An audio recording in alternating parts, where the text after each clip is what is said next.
The Lost Girls of Autism: How Science Failed Autistic Women and the New Research That's Changing the Story. Written by Gina Rippon and read by Catherine Bailey, with the preface narrated by the author. Many of the moments when my autism caused problems, or at least marked me out as different, were those moments when I had come up against some unspoken law about how a girl or woman should be, and failed to meet it. Joanne Limburg, Letters to My Weird Sisters, on Autism and Feminism. To Grunya Efimovna Sukareva and her girls, PL, IW, WP, LK, and NW. To Virginia, Barbara, and Elaine. To Elfrida and Margareta.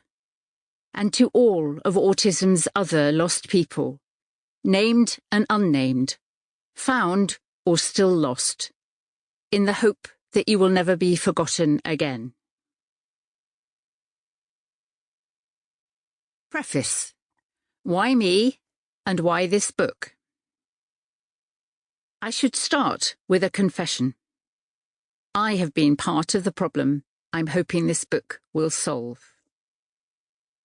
Over many years, both as a researcher and teacher, as well as something of a social justice warrior, I have eagerly absorbed publications about how the world has shortchanged women, not just way back in history, but here, now, in the 21st century.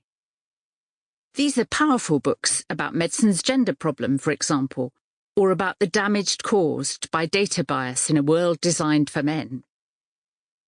I have even written one myself, appealing to anyone who would listen not to be misled by damaging myths about sex differences in the brain.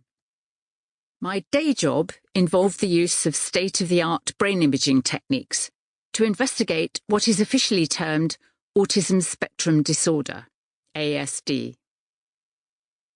The research group I worked with was engaged in meticulous explorations of autistic brains to see if there were ways of profiling the activity in such brains, to explain why their owners experience the world so differently. When talking about this outside my lab, many people would say something along the lines of, "Autism, that's a boy thing, right?" And I would trot out the party line that autism was, indeed, much more common in boys, perhaps 4 or 5 times as much. And that, although there were autistic girls, they were pretty rare. I was conscious of the fact that very few of the autistic individuals we were testing were female, which confirmed this impression. My wake-up call came when I and a group of feminist neuroscientists I had also been working with were taken to task by various high-end media outlets for putting women's lives at risk. We had written several critical commentaries about research into sex differences in the brain. We had pointed out that all too often the researchers had gone beyond what they had actually found, over-enthusiastically describing tiny differences in group average data as profound or fundamental, or failing to point out the huge number of comparisons that showed no differences at all. Our intended message had been that this research was so important that we must be careful to do it well and, as importantly, be cautious about how we wrote about it. This apparently was not what was heard. We were accused of advocating a ban on sex difference research. Sex difference deniers and feminazis were some of the more publishable epithets hurled our way.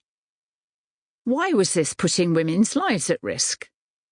Because, it was fervently pointed out, there were many brain-based physical and mental conditions where sex differences were clear. So it was vital that all research into such conditions assume that biological sex was exerting some kind of powerful effect on who did or didn't succumb. And research programs must be designed accordingly. Top of the list for Sample complete. Ready to continue?